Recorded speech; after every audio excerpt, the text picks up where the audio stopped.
Marin was 3 cells into a reconciliation spreadsheet when her phone lit up with a number she didn't recognize. She almost let it go to voicemail. She would remember that almost for a long time afterward. How close the whole day had come to arriving without her. Ms. Okafor? This is David Reyes, branch manager at First Coastal. A pause the kind bank employees are trained to hold before bad news. I'm calling about the refinance on your property at 14 Tideline Court. I don't have a property on Tideline Court. According to our records, you do. The refinance closed yesterday. Marin's hands went cold before her mind caught up to why.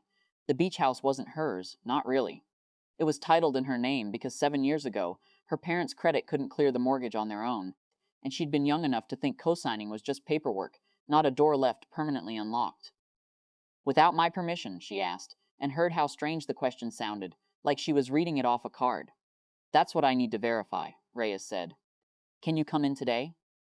She told her supervisor she had a family emergency, which was true in a way she didn't yet have language for. The drive to the bank took 11 minutes. She spent it doing the thing she always did under pressure.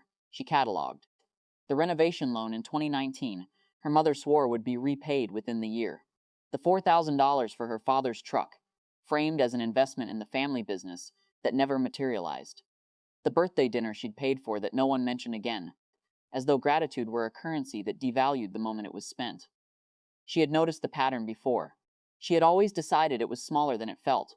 Rise met her at a desk with 2 monitors and a folder already printed. He was younger than she expected, precise in his movements, the kind of person who treated a signature the way a surgeon treats an incision site, carefully, without commentary on the patient. Walk me through it, Marin said. He turned one monitor toward her.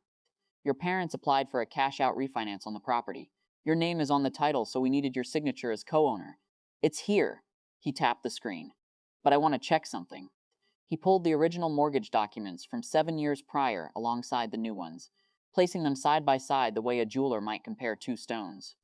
Marin watched his face rather than the screen. His frown started small, a tightening near his eyes, and then didn't move for a long moment. This signature, he said, the loop on the M doesn't close the same way in both documents. And the pressure pattern is different. He clicked once, then went still. The stillness of a man who has just confirmed something he didn't want to confirm.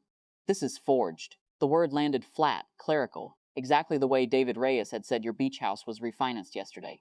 Not as an accusation, but as a fact requiring a form. Somehow that made it worse. If he had been angry on her behalf, she could have borrowed the anger. Instead, she was left standing in her own. We're canceling the refinance, he said, already reaching for a new document. I have to ask, do you want to file a fraud report? I can walk you through what that involves. Marin didn't answer right away. This was the part he couldn't help her with. Filing a report meant a case number with her mother's name on it. It meant Thanksgiving becoming a legal question. It meant admitting, on paper, in a font Times New Roman, that her parents had decided her signature was theirs to spend, but not filing meant something too. It meant absorbing another 0 at the end of a number that kept growing every time she told herself it was smaller than it felt. I need a day, she said. Can you hold everything as is? The refinance is already frozen, Reyes said. Nothing moves without new signatures, verified in person, with D.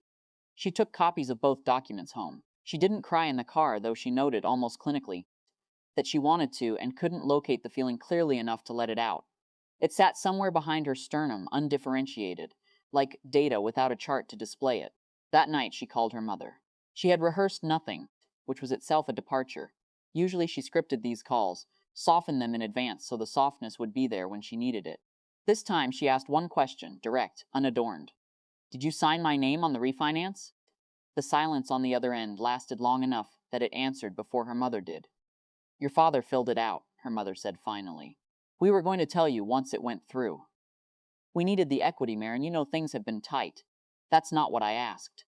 Another pause. I might have signed where you usually do, just to move things along. We were going to explain. There it was, the half apology that wasn't one, still faintly certain that intention could stand in for consent, that family helps family only ever ran in a single direction. Marin felt the old pull to soften it for her, to say I understand, to make herself small enough that the conversation could end without damage.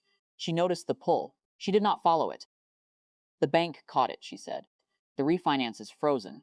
I'm not filing a police report tonight, but I'm having a lawyer draft something that removes my name from that title permanently. You'll need to refinance it properly, under your own names, or sell it. Marin, "I'll email you the lawyer's contact once I have one," she said, and ended the call before her mother could find the sentence that usually worked. She sat afterward in the quiet of her apartment, the forged signature's photocopy still on the counter where she'd left it. She didn't feel triumphant. She felt like someone recalculating a formula that had been broken for years, without her noticing the error term. There would be more calls, worse ones probably, a holiday table with an empty chair or a tense one. She didn't know yet which. But for the first time in 7 years, the number had stopped growing. That, she thought, was not nothing. It might even, eventually, be enough to build something else on.